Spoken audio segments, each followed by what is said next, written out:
welcome to the warm-up. I'm Stu Wakeford. It's Valentine's Day on Sunday, and I am in love with this Brentford team. But I've also got a lot of love for this man. It is, of course, the ambassador, Marcus Gale. And look, don't go feeling left out down there. I can see you, the Jackie Weaver to our Mr. Chairman and Vice Chairman, Brentford Women's Gaffer, Karleigh Osborne. I've got a lot of love for you too, mate. Got a lot of love for both of you, to be honest. How are you? All good. Very well, thank you. Good to see everybody again. How you been? Good week? Yeah, it's been good. Right. It's been good. Covered the game the other night. Freezing cold, but the performance warmed everybody up. It was a hell of a win. I tell you what, 2 resounding wins scoreline-wise, but 2 quality teams who played there, Karleigh, mate. Yeah, no, it is, and it's exactly what you want to see coming into this stage of the season. And you know, Brentford are ready to go from strength to strength, and I'm very confident this year. Very confident. It's all a strength to strength. I hope your internet starts going from strength to strength. I hope so too, to be honest. Valentine's Day Sunday. Boys, got any plans? Yeah, I've got plans. I'll be covering the game, so that's my plans. I'll see you there, Karleigh. Yeah, I'm gonna get my chef hat on and my my apron on. I'm gonna throw up a little bit of food for the wife. Lads, we've got to ask everyone again. It's happening every week. What do we need people to do? Click and subscribe. Let's go. That's it. Last week we asked you lot for your favourite Sergi Canos moment.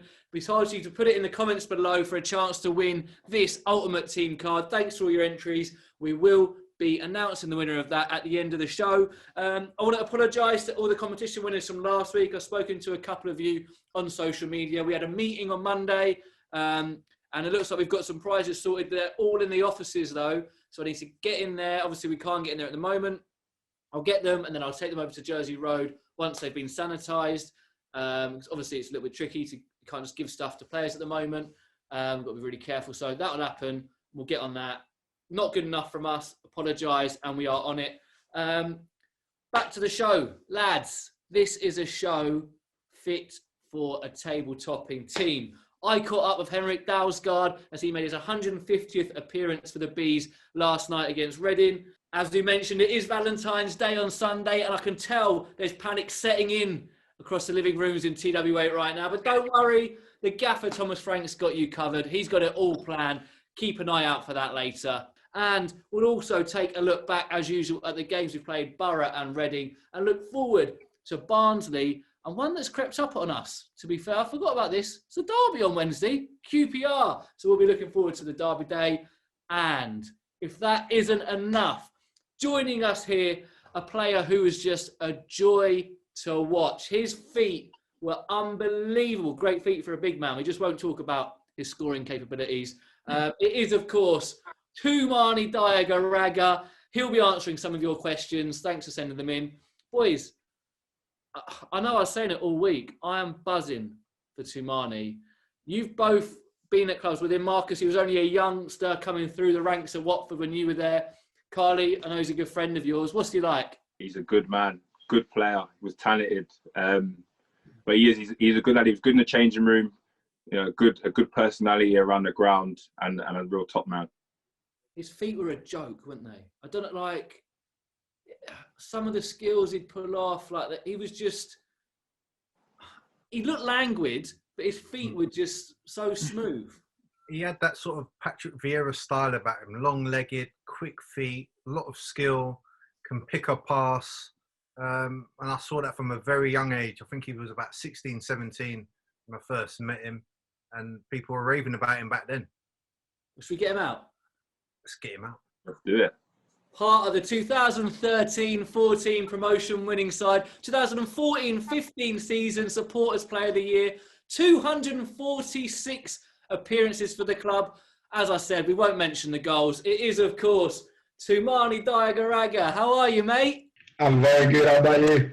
All the better for seeing you. All the better for seeing you. Seriously, we've had some legends on in the last few weeks, and we've had loads of fans giving us some questions. This week, mate, it was silly. I'm not even funny. Luke sent me over the questions, and there were just pages and pages of questions. The fans absolutely love you, mate. What are your abiding feelings, and what are your feelings towards Brentford in your time there? I love it. I love the club. I love the fans. I love everything that the club are doing. You know, it's a very well-run club. Amazing, mate. And look, like I say, we'll get on to those questions and we'll talk about you yourself in a bit because that's what the fans want to know. But it was a big game last night for us against Reading. Lads, Marcus, you were there at the game. 21 unbeaten. I don't want to do the thing that everyone's doing about at the moment, and I get why. Like in every TV show or YouTube show, you hear people go, "The world's a difficult place at the moment," or "It's a tricky place and a strange place," and it is. But that I don't know if it's because of that, but for a long time this season, I was probably struggling to engage with football a bit, and I was probably struggling to get excited. Right now, I tell you, I can't take my eyes off 1 second of the match. It's like Borough and Reading in particular, I was just transfixed with that game. I know it's still not the ideal circumstances, but it's proper exciting at the moment, Marcus, isn't it? Yeah, I think in that match, I think that was the first time I can see there was something different, something special going on, especially when Josh got that second goal in the second half. The bench were erupting. There was like an immense sort of togetherness of that group when that ball went in the back of the net. And there's like an air of confidence, not an overconfidence, but just a nice, comfortable confidence of, you know what, this is all within our hands. It was a very tough start. You know, Reading, to their credit, they really pressed us when we was on the ball and denied us space, especially Josh in midfield. But he answered the critics later on in that first half to get his first goal. And the second one was a beautiful one as well. And look, I could almost copy and paste the script from last week about the start. It's not about how you start, it's where you finish. And we certainly finished both these last 2 games well. But that is 3 games in a row where we've gone behind early. I don't want to go all negative here, but is that a little worry? Or, flip that, does that show character? Karleigh, what do you reckon? I would flip that. I think it shows the character that's in the squad now and at the club, because, you know, these things happen, but we've seen before sometimes, especially when things are going well for Brentford, when that change happens and, you know, go a goal down early or the tide's starting to change and it might be becoming a little bit more difficult, Brentford have sometimes fallen a little bit short, but I really don't see that with this squad and this team this year. I feel like they've learned from last year on a whole, added a couple in, and they've made the squad stronger, better. Ivan Toney's been an unbelievable bit of business. He's been fantastic, and I think it's showing that Brentford are in a place to really go and do it, and they have a belief. They have that self-belief amongst themselves that they can go and achieve it. I think that's what I'm seeing more of at the moment. And let's look at the game, and that first incident, the penalty, looks soft to me. I spoke to Henrik about it. He kind of said there was nothing really he could do. Toumani, I don't know if you've seen it. If that's Yeah. What are you thinking if that's given against you? You won't be happy if it goes against you, but in the same token, you don't want it given if it was for you. Because I think he hasn't done anything, but the fact that he kind of kicked his foot, any ref will give as a pen. It is a soft one, but they get given all the time. Yeah. And well, look, it didn't matter too much because, like we say, we turned it around 12 minutes later. Josh Da Silva gets us back on track. What a goal that was. Toumani, you've played against him. Talk to me about Josh as a player. What's he like to play against? It's tough to play against. He's very comfortable on the ball. And like, he's one of the midfielders that can take people on. And as a midfielder, that's the last thing you want. You want them to keep it kind of simple and side to side. But he will drive at you and take you on. It makes it a lot difficult. And we were talking before we started, and you kind of think that you've seen a lot of development in his role and the way he plays since he's been at the club, haven't you? Yeah, you can see now he owns this place and he knows he has to be the go-to man at times, and he's enjoying that. So that set us on our way. 1-1, we're going at half-time. To be honest, I thought fair play. Reading actually gave us a hell of a go and probably shaded their first half. But Marcus, subs can change a game, and how big an impact is Sergi Canos, mate? Yeah, an immediate impact. You know, you've got starters in that team last night, like Brian. He had a good game. But to have Sergi coming on from the bench was a big move as well. So when he did come on, he had such an impact. It was like, you know what, he just ramped up the pressure on Reading and wore them down with his movement, his touches that he came on with, and just helped to contribute to that finale of a 3-1 victory. It was a hell of a finale. The second goal is an absolute thing of beauty. I'm an untrained eye. I'm just watching it going, that is amazing. It was beautiful to watch. But Karleigh, why is it so good, that goal? I think it's just the quick thinking in it and the thought process in it. You know, it was just, like I said, the way Brentford are playing at the moment, the confidence that's oozing from them, we're seeing more and more goals like this. And that, for me, is exactly what we want. And that's why I feel like we can be confident in what Brentford are going to achieve this year. I really do, because it was a masterstroke of a goal. And then Ivan goes from provider to finisher. Top work. I don't know what more you can say about Ivan Toney, really. Toumani, we talk about him every week, so I'd love to know what you think about him. How unbelievably talented is this man? He's been a hell of a signing. You know, after losing Oli Watkins, I'm sure a lot of people, including myself, I was thinking, I don't know if he's going to be able to score as many goals as he did at Peterborough. But he's come in and hit the ground running straight away. And he's been unbelievable for them this season. It's crazy because Darren McAntony, some people almost laughed at him, and when he suggested that he was worth X amount of money and that he should be in the Premier League right now, and it could end up being a bargain, couldn't it, Toumani? I think it already is. I think he's already repaid his transfer fee already. You know, the way he's playing and all the goals he's scoring, I don't think anyone can argue with that. I don't know if you saw Tony Khan, the film owner, he said that they were looking at him actually, and they kind of want him. So I know it's petty of me, but I think that just makes it a little bit sweeter. That is petty. I don't care. McAntony also was saying that he thinks a lot of clubs didn't go for him because of snobbery towards the lower leagues. Toumani, obviously now you're playing in League Two with Morecambe. Do you think there is so much talent that's being overlooked in these leagues? Yeah, 100%. I think there's a lot of talent. I'm not saying Premier League level, maybe not yet, but there's a lot of players who could be playing higher up. And I think sometimes it might get overlooked. It depends on what club you're at. You see clubs like Crewe, who are known for bringing young players through. Every year, they'll be able to sell players on because people will look at them as that sort of club. But other clubs might not get the same chances. And on Ivan, his story, that's got to be an inspiration to so many players because he's 24, isn't he? So he's had that move to the top league. He's had to come back down, and now he's working his way back up. Marcus, how inspiring will that be to other players? Because crazy that you could be written off at 24 now. That's not old. That's young, isn't it? It's a pup still, but that's the nature of the game. The modern game is very young. But yeah, I'm sure he's inspired many others.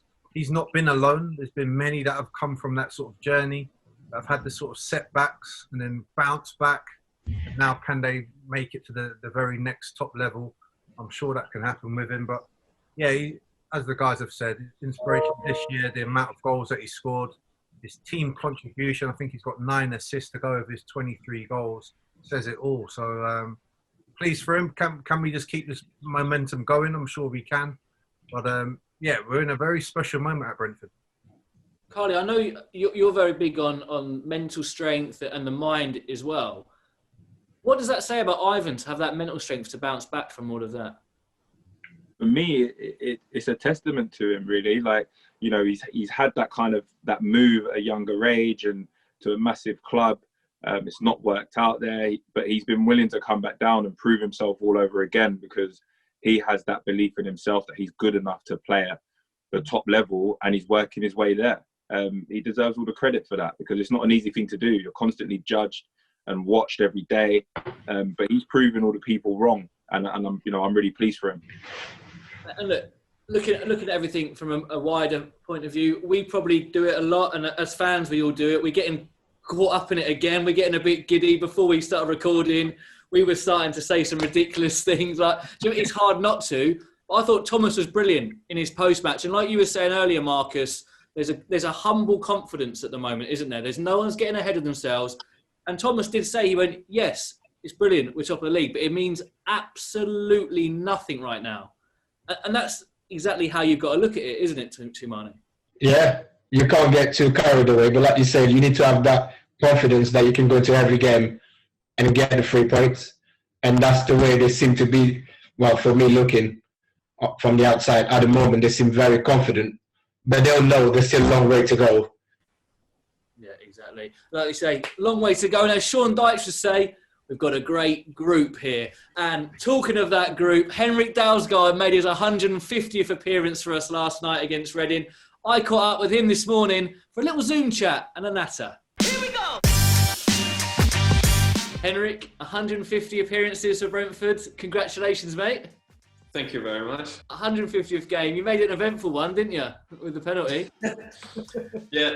I played 150 games, and I think this was my first pen. So yeah, that's all right. In my opinion, that wasn't the biggest pen in the world, so it's all right. I didn't want to get you in any trouble, mate. But looking at it, that seems soft to say the least. Did you feel any contact at all? I did, but I was just standing behind him. So as he went to kick, he just hit my shin pad. So I wasn't even trying to trip him or get the ball or anything. I knew I couldn't do anything. So he just kicked back and hit me and went down. And then the ref gave it straight away. So what did the ref say to you? Does he say, "Oh, you initiated contact"? Like what? There was not even a shadow of a doubt from him. He just saw it as a pen, and you didn't want to argue with him. So luckily, we had some quality up front, and we turned the game around. Like I say, 150 appearances in, 3.5 seasons. Then you stick on top internationals. You've been to a World Cup. You must be the fittest man on the planet at the moment. What's your secret, mate? Honestly, I don't know. I just my body just feels good at the moment. And obviously, I do try to be as professional as I can. Lately, actually since I came to Brentford, I'm trying to go more into like the plant-based diet and not have as much meat as I used to. And I don't know if that's the secret, but it's working for me. That and lots of coffee. How come you went to that plant-based diet? Was it? I know the classic is I watch Game Changers on Netflix. Was it from that, or? It started with, I felt it was tricky for me to like find a consistent level of energy. And then my wife said, now you just let me take care of your diet. And she started like giving me more beans and lentils and stuff like that. And it's just, that's just what we kept doing. And it seemed to be working quite well for me. And my body reacts quite well to it. So that's just, I'm not saying that's the whole secret, and I have meat every now and again, so it's not like I'm completely vegan or anything, but I just cut down a lot on meat, and it's helping me. Also the fitness test at the start of the season, this is what I want to get onto, because I've heard that you're up there on most of them, aren't you? Yeah, I normally have a good fight with Rico and Christian, so we're normally up there. We kind of chase each other and try to get the best of each other. What's the big one? Is it the 1K is the one that everyone wants? Because when Saman joined, I was there the day and he was like, I've heard about the 1K. I need to try and get on the 1K time. Yeah, so what we have to do is you have 2 poles and then it's 100 meter between them. Then you just do 1K basically. So you have to go around the pole. And then we have like specific times we need to get into, and we have to get sub 3:15, I think. So me and Christian, I think our records are 3:08, and I think it's roughly the same for Rico. So it's a good test. It's a very tough one. After the last one we did, I didn't get back into training because my body just died on me. I was throwing up on the ground, so that was it for me. And I'm not saying anything about Christian, but I wouldn't have him down as a sprinter. No, but this is more like consistent high speed running. It's not sprinting. So if you can just keep running like at a high pace, that's what you want to do. He's good at that.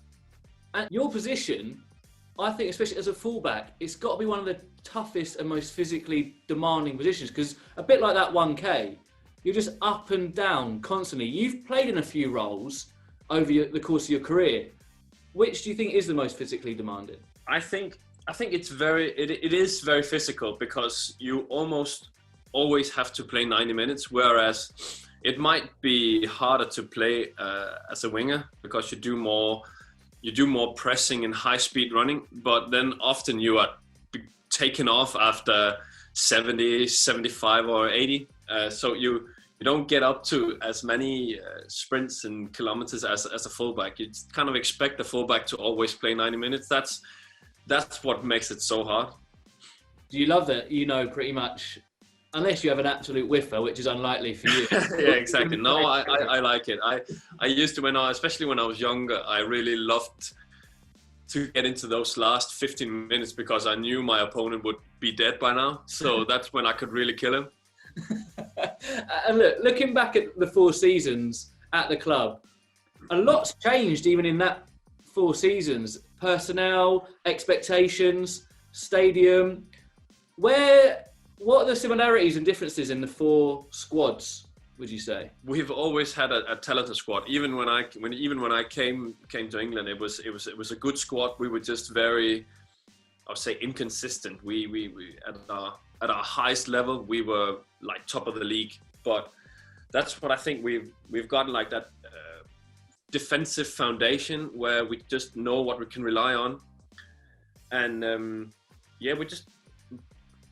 we've brought in more, can you say, experienced, more mature players who's like more willing to work hard, who knows what it takes, and not just play 2 good games out of 4. We need to perform 4 out of 4. So I think that's been the biggest difference. And especially our training.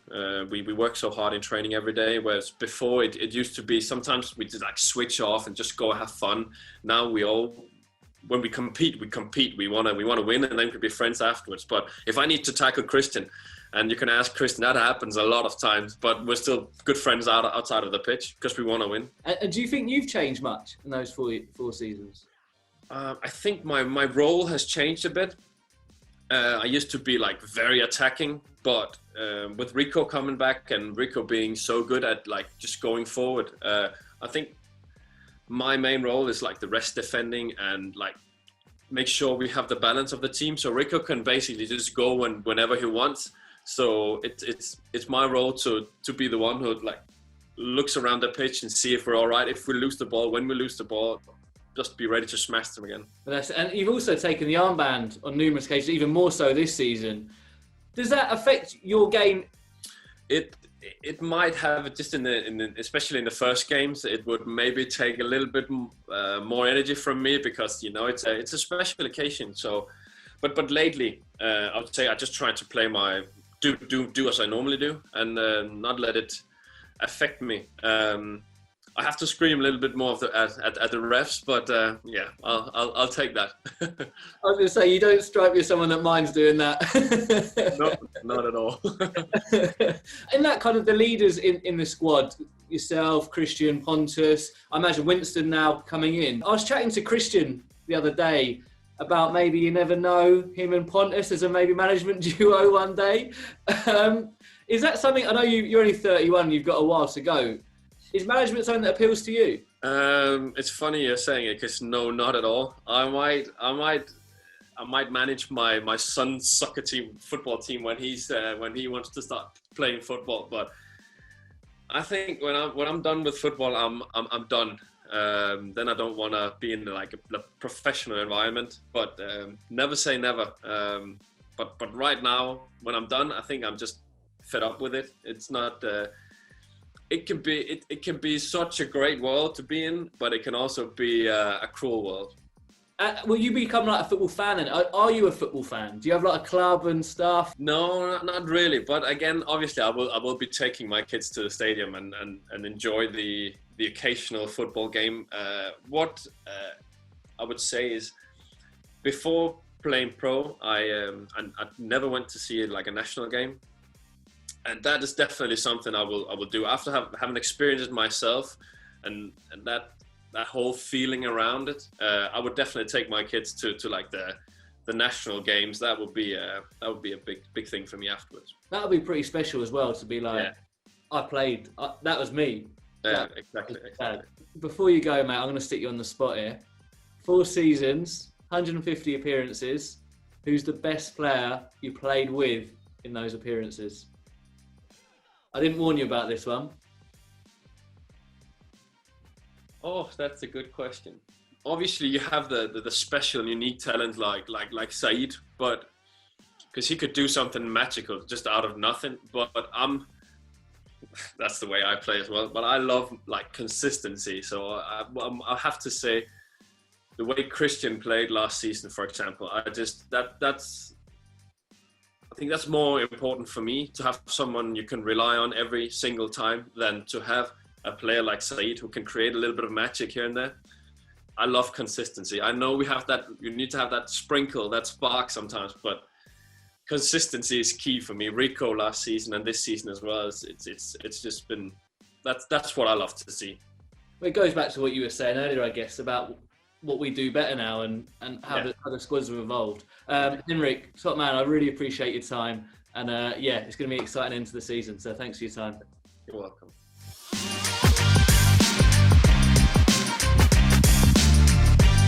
What a great servant Henrik Dalsgaard's been, and what a man. He's what you want from a fullback, and he's a real leader around the group. And I tell you what, I feel like we don't talk about him enough, lads. Marcus, how important is he to this squad? Yeah, very important. He's very reliable, consistent. He leads in his own way. He will have a scream and shout if it's needed. But other than that, he'll keep himself calm and pressurise himself in playing as well as he can. But he holds his teammates accountable as well, which is a good sign.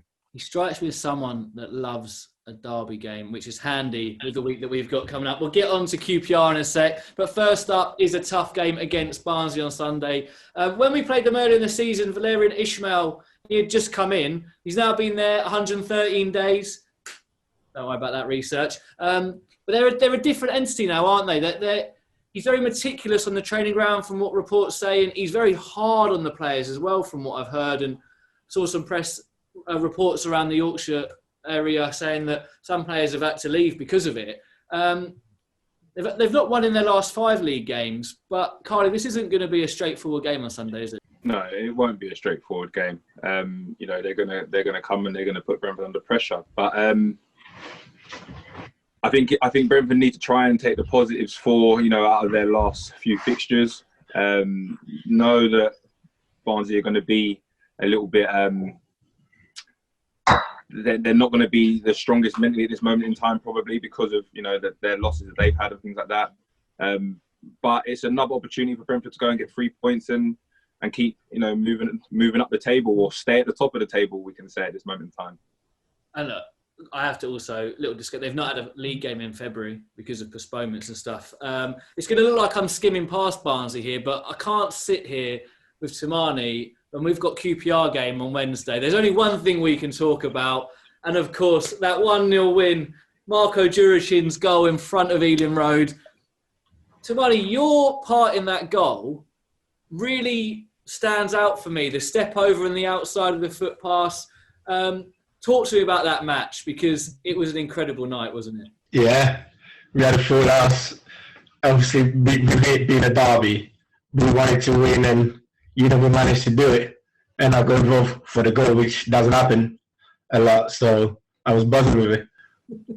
Well, talk me through the goal. Like, what are your memories of the goal as it happened? I remember Arledine, I think, passing me the ball back to goal. So I was just trying to find a way out, really. And then I seen Judgy make a run, so I just played him through. And then when it hits the back of the net, that noise. Oh, unbelievable. Because we were the better side.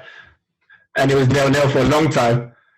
So I was thinking, oh, we need to break them down. So as soon as that goal went in, I was absolutely buzzing. And what was the mood like in the changing room after? Oh, you can imagine, we were being a derby in a full house. Everyone was happy with the win. And you loved the derby game in particular. Man of the match at Fulham. What did those games, why did they feel different to you? Was it instilled in you when you joined the club? And yeah, I remember Peter Gilliam used to talk about QPR and Fulham quite a lot. And obviously with it being a derby, you don't want to let the club down, you don't want to let the fans down. You want to make sure you put in a good performance. And I don't think we've lost any of the derbies when I was at Brentford. Well, yeah, of course, yeah. Well, look, this time your old gaffer, Mark Warburton, will be in the opposition dugout. How do you think he'll set up against us? I don't think he really changes. He always tries to play football and attacking football, which we're playing Brentford's hands, really. But I think he believes in the way he's doing stuff. So they'll go to that game thinking they can win. So in that season and a half, he would never... So say you were playing someone at the top, he would never change the way you guys would play for them? No, regardless of who we were playing, whether they were top or bottom, it was all about us. And I'm sure he's doing the same thing at QPR. Well, look, of course, first up, though, is Barnsley, and that game is on Valentine's Day. Panic across a lot of your faces for those of you that haven't got anything planned. Like I said, don't worry, because the gaffer, Thomas Frank, he's got you covered. So, Thomas, we can't have Valentine's Day as normal. You've obviously got a very, very important match, and we can't really go anywhere. But if Valentine's Day for Thomas and Mrs. Frank, what would that look like? Good question. I must be honest and say that we don't do it too much, or we pay too much attention to it. But if I should take out for the perfect date, it needs to be for a nice dinner, but we can't go anywhere, so I need to cook, and that's a disaster. So maybe some takeaway, and then I need to say some sweet words to her. So I think that must be it. Maybe a good film actually in these days. Yeah. And will she forgive you for working on Valentine's Day? No. I always get battered. So no matter what, I think I'll still get a little bit words for not being available on Valentine's Day. As it is Valentine's, who out of this squad are you in love with player-wise? Marcus, start with yourself. Ooh, love's a strong word, man. Love's a strong word. I would say Tony. I just think he's just been the difference this year in terms of he's just come into it and hit the ground running. Goals galore, assists galore. You can't really beat him at the moment. I would have said Tony, but I think for me, it's got to be... I'm going to say Mads. Mads Bech Sorensen. I think his growth from kind of graduating from the B team and whatnot, and to the player he's been this year, I think has been fantastic, and it's really nice to see. Toumani? I'll go for Justice Silva, just for the way he can impact games and from midfield really contribute in goals and assists. You're all stayed on brand with your positions, aren't you? You're all looking after your positions. And look, I love a midfielder, so I'm going to say Vitaly Yano. And talking of midfielders that I love, Toumani, let's talk about you, shall we? Like I say, we've had so many questions from fans. It's been absolutely brilliant. And we're going to start off with Mark Bonner, because he actually helped make this happen. I know he got in touch with yourself. He wants to ask, when we shouted shoot whenever you had the ball, did that annoy you? No, it didn't annoy me at all, because I knew there was no malice into it. It did make me think twice, because you don't want to have a shot and it ends up in Rose's head. But no, it didn't annoy me at all. Well, that's what he said. He asked, did it ever persuade you to actually take a shot on when you heard it? No, and to be fair, I probably only took 5 shots in my 6 years at the club. How aware were you of the song if Toumani scores were on the pitch? I didn't mind that song, but then it took me to leave the club to actually get a goal after that. That was a curse. You scored 5 in one season, and then you score against Notts County, then you don't score for 103, then you leave, and then on your first start for Leeds, you score, mate. What's that about? God knows. I mean, that song's the problem. Amazing. Tombs, loads of people have asked this question here. So, what is your favourite Brentford memory? Favorite memory probably be when we got promoted to the Championship. I think that day, because I didn't expect us to get promoted on that day. So when everyone started running on the pitch and all that, that was an amazing moment. A lot of people talk about that group, the Warburton side and stuff. How does it compare to other sides at Brentford that you played in? I think we had an identity. I think we knew what we were doing. We were a very good passing team with a lot of goals, like up front, with Andre Gray, Jotine, Pritchard, Judgy. So I think that's the difference. I think we really had an identity and a belief. I've got a question. A few people, including Jess Carabine, wanted to know who's the best player you played with at the club. I have to give it to Tarky, Jem Sarkowski. Yeah. I mean, when he joined from Oldham, he looked big and everything, but I didn't realise how good he was on the ball. Where does Karleigh rank then in your centre halves that you played with? I knew you was waiting to ask that one. Top 5. Karleigh be top 5. Top 5. No way. No. Single figures. What? Stu, it's outrageous, mate. Some people actually rated me, you know. Hey, I did. I loved you. I thought you were great. Just not top 5. Because injuries, Karleigh was very good. Oh, injuries killed me. That's the story of my life. Look, yeah. Pre-injury Karleigh, you're in my top 3 probably. I'm going higher than Tombs there, mate. Oh, there we go. That's all right then. That's all good. Yeah, definitely true. Anyway, right. Craig Tillier wants to know, when are you coming home? When are you going to come back to the Bees? Whenever I'm invited. But I saw a podcast you did with Morecambe, and you kind of said you'd love to come back to Brentford one day. So what kind of role do you think, when you do stop playing, you'd look at? Boardroom, manager, coaching? Where do you see it? Well, I've been doing my coaching badges. So that'll definitely be that is what I want to do when I finish playing. So if the opportunity ever comes, then I'll definitely be down there.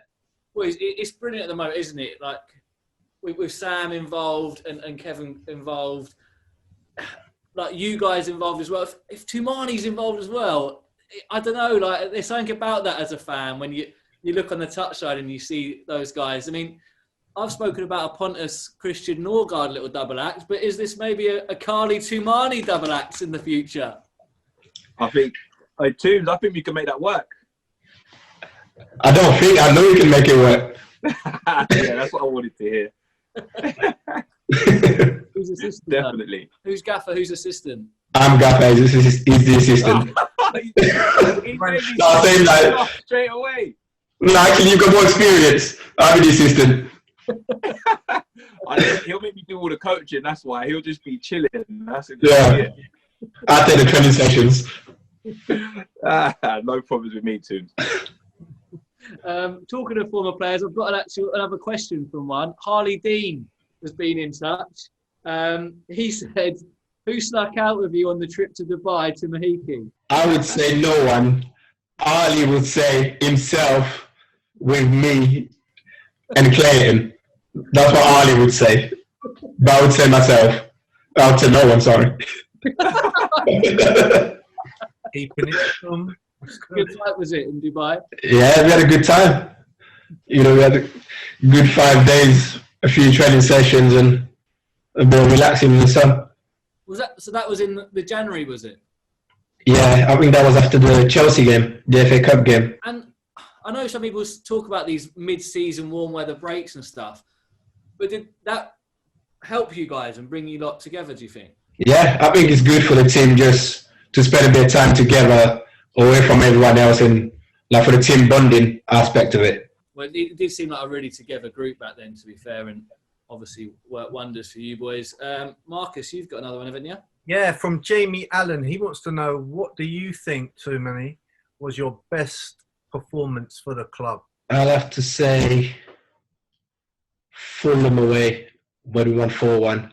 What a day that was, mate. You were unreal in the middle of the park. We won't talk about the penalty. Harsh. It was never a pen. Never a pen. I'm with you, mate. Never a pen. But That for me, that's my favourite away game as a Brentford fan. What was it like to play in it? Because I still don't get why they gave us 6,000 tickets, because it was just like we took over that day, didn't we? Oh yeah, it was like being at home. He was like being at home. We played like we were at home, and got the 3 points, which was lovely. And the noise that day, and there's videos from elsewhere in the stadium of the Brentford fans, and I don't know, it was just such an exciting day and an exciting time. I remember that day so vividly. I've got a question from The Ghost Returns. And he says, what do you think changed when you returned from your loan at Pompey? I think maybe the way the manager saw me probably changed. Because when he took over, his first game, I wasn't involved. I wasn't in the squad. So then I went on loan, done well for Portsmouth, which might have changed his view on me. Instead of just staying there, not playing, he might have never changed his mind. Then after that, I don't think I became a better player over 4 weeks. it was just your opportunity to show him what you could do, and because he didn't take you out pretty much after that until you left, really, did he? No. So I think, like you said, it was his way of kind of seeing what I was made of. Am I going to go down there and disappear, or am I going to fight to come back? And that's what I did. So then next year you go and win Supporters Player of the Year. So thank goodness for that loan at Pompey, really. Can we do our personal questions now, guys? Yeah? Yeah. Karleigh. Yeah. Yes, me. Okay. So, Toombs, I want to know, what was the funniest moment at the club in your time?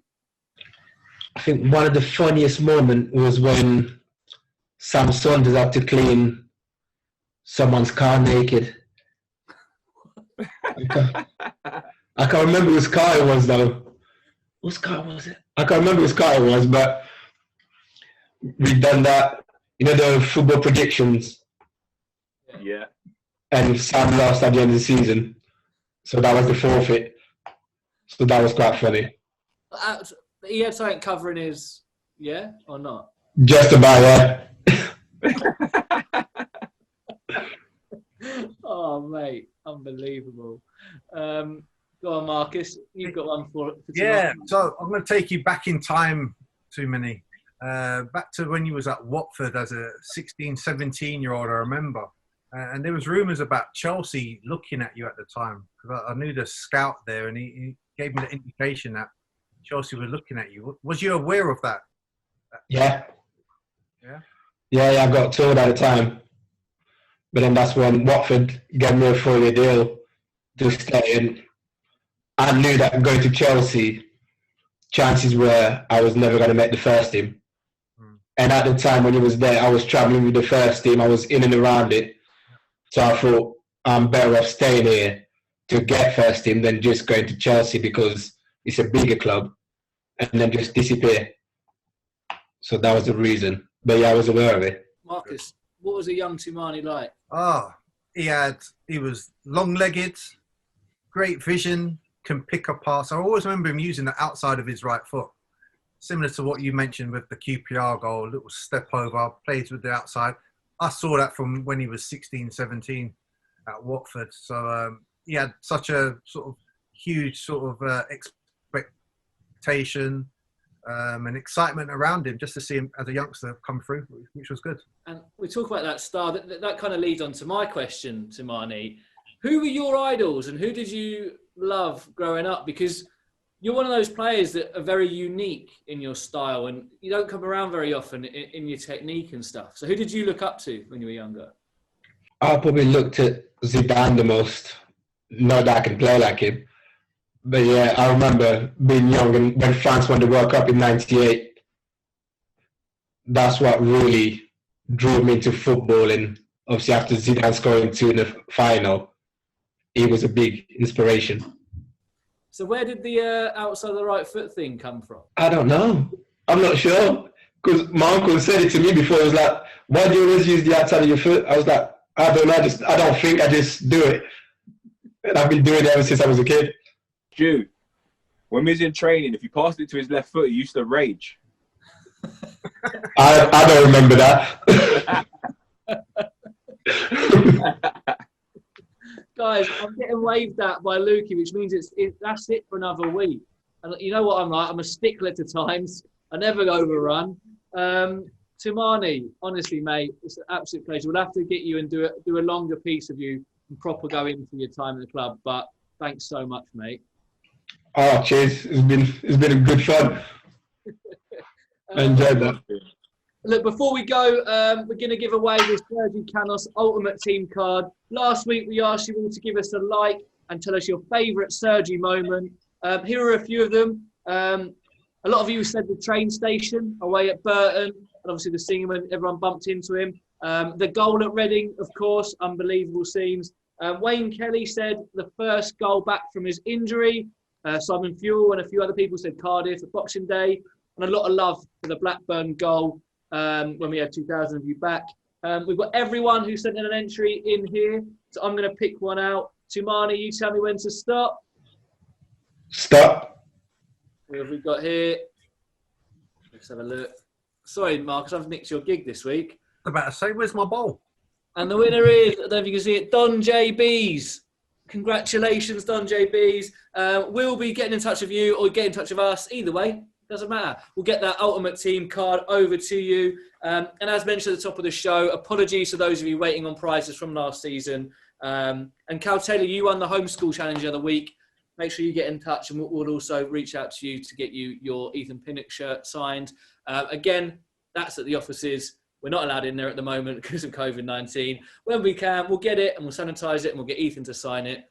It's just all a bit trickier at the moment, but we're on it. Big week of football coming up, starting with Barnsley on Sunday. The only place to watch that in the QPR game is on iFollow. Match pass is available at the usual place, brentfordfc.com/iFollow. Match programmes available again. The wonderful Chris Deacons put together a brilliant programme for the Barnsley game on Sunday. Thank you again, Toumani, for getting involved. We're going to leave you guys with the behind-the-scenes look at the win against Borough last Saturday. The boys are keeping up the spirits at the moment. Long may it continue. Top of the league. We're having a laugh. But the EIEIOs are on hold just for now. Stay safe. Thanks for watching and have a great weekend. You Reds!